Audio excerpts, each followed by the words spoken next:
Hi, family. Hey. We are back. Yes. back. My name is Chelsea. And my name is Elisabeth Withers. And we are the host of the Don't Tell Daddy podcast, the place and space where we talk about everything that you probably will never tell him. Him. Girl, Shh.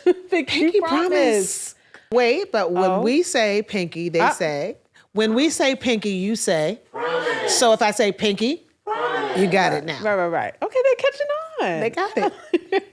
But our topic here today is beauty politics, Yes. right? So everything that goes into, dissecting it, especially as like women in business, so just how we view ourselves, how women in general sometimes view themselves amidst like different stereotypes in the business world. We're going to delve into that today. Let's go, girl. Yes. Let's go. So let's start, where we, like with our upbringing and how like beauty and everything like that was defined to us or within us, whatever the case may be. Well, Grandma washed her hair with Jergens lotion. Pollyanna? Okay. And warm water. She would take a warm cloth and she'd squeeze it out really, really good, and she'd sprinkle some Jergens lotion. Oof. And she'd put it in her hair, and she'd clean her hair like that with a brush, and then she'd pin curl it. Her hair was very long. She's full Cherokee Indian. She'd pin curl it like that. So how do we phrase it? You know how you wear your Bantu knots? Yeah. That was pin curls for her. She'd wear her hair like that. Yeah. I love my me some Bantu knots. Yeah. Oh, yes. But like, did you ever see anything with Granny that like influenced how you saw yourself in terms of beauty? Well, yeah. I remember my mom. I remember looking at her, and every daughter has a moment, I think, where you look at your mom and you like, they change there in front of your eyes, right? And I remember looking at her, and I remember she had something was going on with her. She wanted to have some work done. And so I asked my dad, I was like, Dad, so what do you think about if she has this work done on her face? And I remember my dad saying, whatever makes her happy will make our house happy. And she just had like minor surgery on her face, and I saw that, and I saw it from both sides. Like, if she wants to do it, she's free to do that. But he honored whatever choice she had, Yeah. And I thought that was beautiful. And so that for me was like, I can be who I am, and the person I'm supposed to be with will love that. Yeah. You don't have to change. They'll love you with silk pressed hair or French braids, That part. Or a bonnet. or a bonnet, but just don't wear a bonnet in public. Help. My girls, don't wear Controversial bonnets take. in public. Please don't. Oh. Like, when does your day begin when you're at the airport with a bonnet? Like, bonnets are for your bedrooms. A cutesy little wrap will do. A head wrap. Scarves, We love head a wraps are for Right. your bedroom. They're Oh. not for the public. We don't want to Well- see that. We really don't want to see that. Well, listen, me personally, I love a good head wrap. No, and a little slippers scarf. in the airport, But listen, stop it. Like it gives. It gives, I can't say, ghetto. That's kind of what it gives. Don't wear slippers. No, don't ladies, do that. we're here. It's okay. Don't do It's don't okay. do that. We here. Eric, I Auntie do Liz them is saying wraps. don't do that. Auntie Elizabeth is saying don't do that. Sissy Chelsea saying do it. Yeah, no. That's good. That's good. I'm telling you, a wrap. You can make it. You can make Nobody it cute. wants to see a bonnet. And not here's really, where the but- generations are gap, because there used to be a time in my era where when you went to the airport or the train, you dressed up. Like the men wore suits and socks and Where are my shoes. They didn't pearls? wear sneakers. They didn't wear T-shirts you wore at home in the bathroom. And the men yes. came out in shirts. They didn't come out in T-shirts. Well, things have changed. I wish I saw a man in the suit at the airport. That's what I'm telling you. That's a good evening. Remember that time we were in Home Depot and we walked out and we saw that fine that was soldier. it. And this guy, Wait. okay, tell it. And we came down this aisle, and this man was so fine. He had like on this, like the Man army in physique. uniform. And he was like, so I come around the corner, and immediately we locked eyes, and I was like, oh, he got a little like flair. that. And so I turned away, right? And I'm looking, and so he finally steps back. And I thought, you're not going to look at me like that. And so I stepped back with him. I'm like, because it felt uncomfortable, right? Don't look at me like that, like I'm like a car. And so I sat back with him. And then you walked down and you ignored him. And then he looked at you. And then you looked at me. And it was so weird. It was so weird. Again, this has been a common theme. In this season, it has transitioned from girl and woman to woman and woman. So now we're looking at I wouldn't say the same guy. That's a stretch. Kind of, and But, it's weird. You know, like he was an attractive man in uniform. It was like, It's ooh, so weird. see. It's so But weird. So that's why I watch the circle in the company I keep, because I don't want to be on the cover of the New York Times for, breaking a brother down. You know what I'm trying to say? Help me. Read between the lines. You know what I'm trying Help to say? me. You know what I'm saying? Just say it. Right. You know? But just. But okay, so in terms of beauty. Mm-hmm. So sometimes, like, I remember, I won't even say in my younger days, because that's a stretch, but all through Spelman, you were like, Chelsea, there's a certain image that Spelman women have, right? And it's like the straight hair, it's just certain things, right? But what stood out to me was the straight hair, right? And so most of my time at Spelman, it was that. It was these track installs and all of that.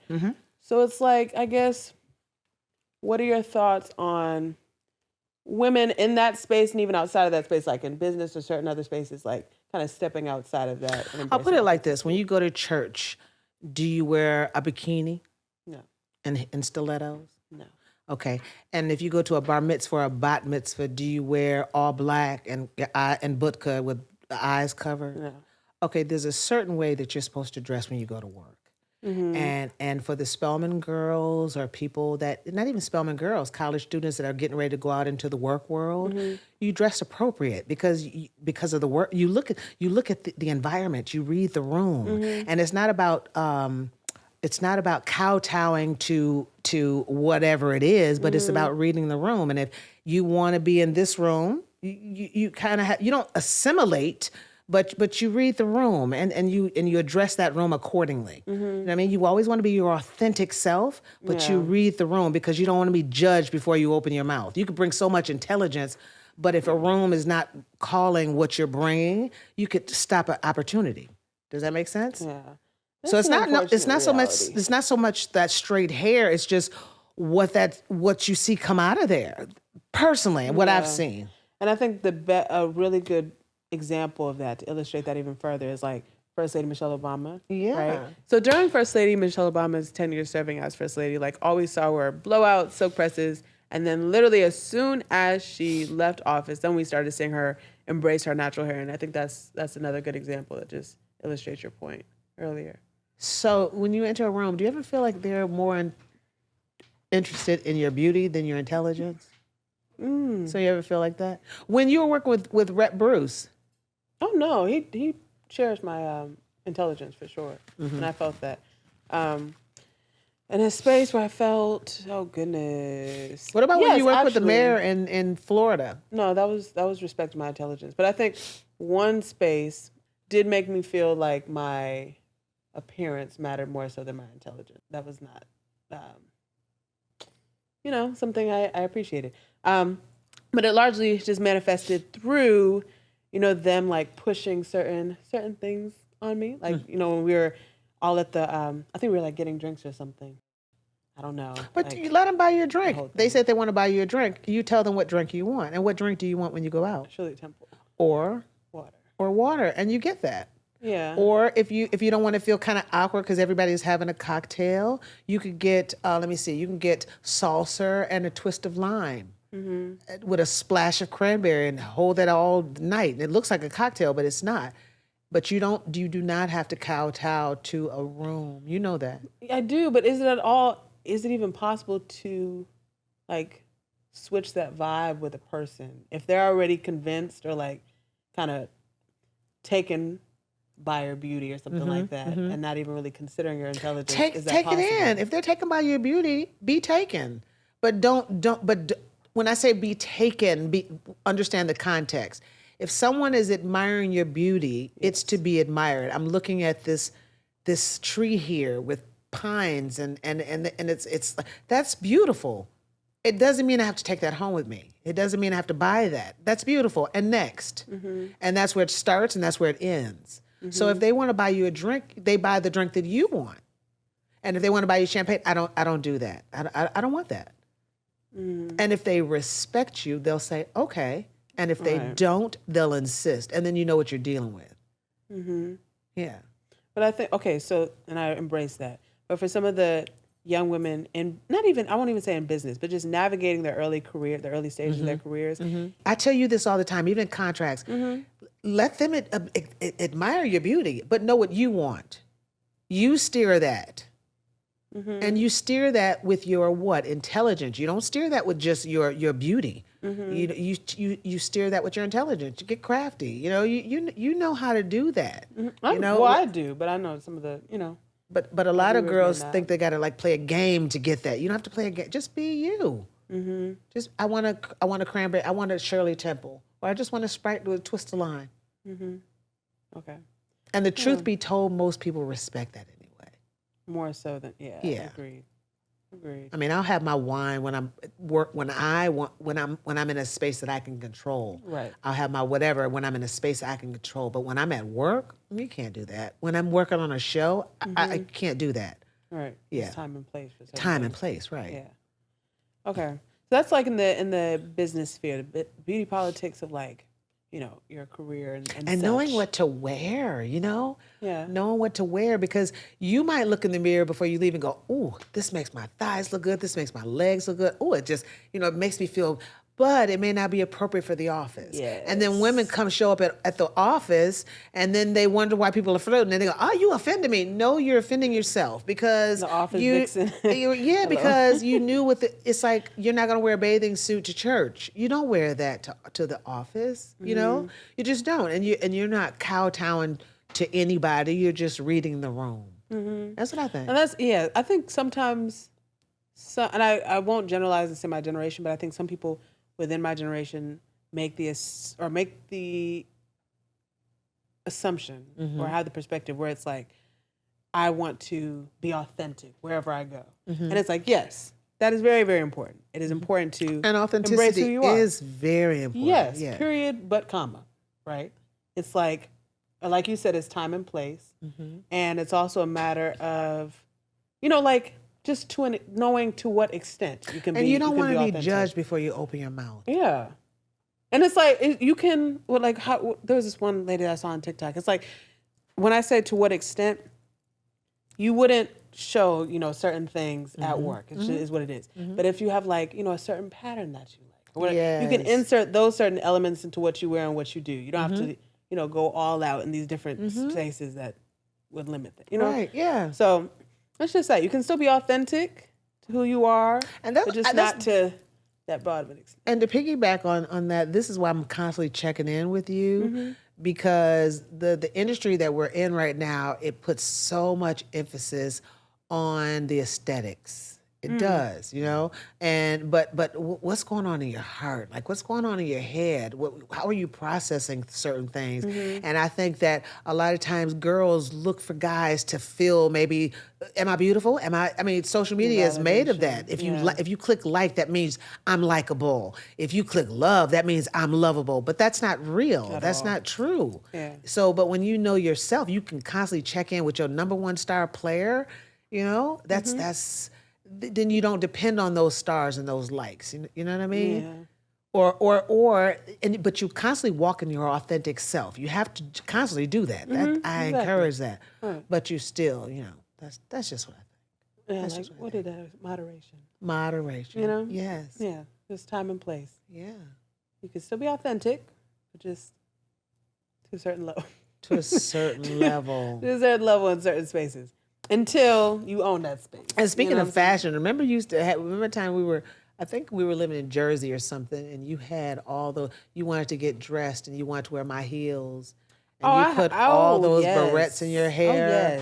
Oh, yes. And you were so excited. So you had all those barrettes in your hair and you were sitting, that was too adorable. Oh, yes. Oh my God. Honey, you have to understand, mommy's closet to this day, iconic. Heels, boots, stilettos, pumps, wedges. I'm like that's a little girl's dreams. I was just stravancing in every pair. Stravancing in every pair. Did we break some? Yes. Did you break a lot of them? But some. A lot of them. Yes, some. But yes, it was, it was a milestone. The necessary milestone. So do you think you'll stay in Florida? You come back to Atlanta? Oh, no. What happens if Tyler Perry leaves Atlanta or Disney leaves Florida? Then it's like the car company leaving Detroit. Then what does that city have? I mean, Tyler Perry doesn't. I'm just using that as an example. You know what I Right. mean? Oh, Like, I'm just using that as an example. Like Ford. Shout out to you, though. Shout out. Detroit was known for Ford. Right. Florida is known for Disney. Yes. You know, Atlanta is known for the mecca of films. Mm-hmm. So if that leaves, where do you fit in that scheme of thing? You know what I mean? Mm-hmm. And you can say put a pin in, we'll come back. But Well, that's a good point, though. Frankly, because I don't know if I could stay in Florida. No. Maybe. No. Maybe. No. Really? No. Really, Chelsea? No, you're too big. Like the analogy always said is like a big fish in a small pond. That's what that is right now. But there's a So, quality of life there. there is a quality of life there, but for how long? And I think we've outlived that. Yeah, I got you on that. That's real. That's real. So yeah. So no. But to answer your question, I think even if Tyler Perry Studios were to leave and all these other like for Film lack of better companies. words, yeah. What is it? would Marvel leave. left? Oh, okay. Yeah. Okay. Even still, it's like I am coming or would come back for the community and other aspects. I feel like that's what I need right now in this season. Okay. Uh-huh. And we had that conversation before, the importance of like surrounding yourself with people who are not only like-minded, but aligned with you and your goals to like push you forward. Right. And if you're in an environment that doesn't do that or like just doesn't uplift you in that way, it's counterproductive. So right. in this very critical stage of my life, it's like I need to be surrounded by I get that. those types of people. I get My that. Spellman sisters. I get that. You know, I need that. I need that, want that, gotta have that. Yes. Use your beauty where you use your assets. And you can navigate what that looks like. You know, that doesn't mean giving up your integrity. That does not mean giving up your soul. That means use what you have to get what you need. Yeah. Does that make sense? Absolutely. Yeah. Using your beauty to elevate to the next. Because I don't think that women really have to try to be beautiful. I think that we are naturally when you put that dress on, it just naturally fell on you and you naturally walked out here. But people go, "Oh, that's so cute," da, da, da, da, and then you know you get in your head, you know. But yeah. So, but how do you navigate that in the work world? How do you know when you were going down to the Capitol? Like, how did you know what to wear and what not to wear? Well, that was understood. You know, it's simply just understood. You know, it's almost like the assumption was that all the women at Spelman or whomever they were dealing with were intelligent. That was the assumption. So that was really a something established. But then you had the other aspect, which of course would be physical. And so it's like, I don't think me or my sisters ever felt the need to dumb ourselves down. There has been times that you have used your beauty, you have used your edge a little bit to get a job. I mean, it's an asset. It's like a pair of earrings to a dress. It's an asset. Yeah. But I'd just like to, I guess, compare men and women and just how they value beauty. That's the dichotomy that I want to go into a little bit. I think men value beauty more so than women. Really? I think they look at women at what they see in a woman. I don't think they value. I don't think most men. I can't speak of all men. Yeah. But I think a lot of men, they don't really put a lot of thought in their clothes. Do you think they put a lot? Especially now. Really? In social media, yes. Because if you see Michael B. Jordan strutting the way I got that he you. does, Yes, it's I got like you. the standard is multiple. But do you think he thinks he's sexy? Hell yes. Okay. The women that, well, not all women, but some women that would just throw themselves at that man, yes. But you know what is really sexy? Like guys that don't know they're sexy. Like Tiana Taylor, like her boyfriend looks like he don't know how fine he is. It's like, does he know how fine he is? That man knows he's fine. Oh my gosh. He definitely knows he is fine. What? Because he's so like nonchalant about his beauty. Yeah. Yeah. Well, yes. Oh my gosh, man, it's too fine. Really? It's crazy. You love him like that? It's crazy. But listen, Tiana, you got that, girl. You got that, honey. That's on you, girl. That's on you, twin. How women value compliments so much more than men? That's a really good point. That's a really interesting point. Yeah. 'Cause it's like, why can't we just... It's almost like it defines them. Yeah, like why can't we just take a compliment and move on? It's like we hold on to that so tightly. But I think that comes from home. Okay. I think that comes from home, and that's why it's very difficult to see a man have children and depart from that home, because I don't think that you know what you do to. I don't think I don't think you know what you do to that household when you do that. And it's a domino effect. And yes, it's easy to point fingers and say, oh, this person, that person, or whatever. Yeah. But I think that again is what a person is given in their home. So if a man abandons a house, then a girl is going to think a guy is going to always abandon me. Or if a mother, like we have friends that their mother abandoned the household, and these are grown men, 50s, early 60s. They still got issues with women because their mother abandoned them when they were like 6 and 7. No, but that's a fact. Childhood. So when somebody trauma, says you're beautiful, then it's like, oh, they I'm validated. Yeah. No, I'm telling you, the childhood trauma, that plays a big role. Yeah, big role in how and the compliments that you receive. Yeah. And how you take them in. And the receptiveness to them. Yeah. But that's just so odd to me. It's just like, why is it that guys, it just rolls off their back and just on to the next? And it also makes me wonder, like, for men, or rather, if women value compliments so much, then I guess what's the equivalent for men, do you think? That's good. What's the equivalent for men? Okay, so if women value it's like, compliments, oh, you're so pretty, then what do men? I think men value money, but they value loyalty, and they value. That's a good point. Hold on, I'm just coming. They value loyalty, and the Bible talks of this. To honor your husband, honor, love, and it says the husband is supposed to love the wife like God loves the church, but the woman is supposed to honor the man. But talking about how women are like, we take information through what people say.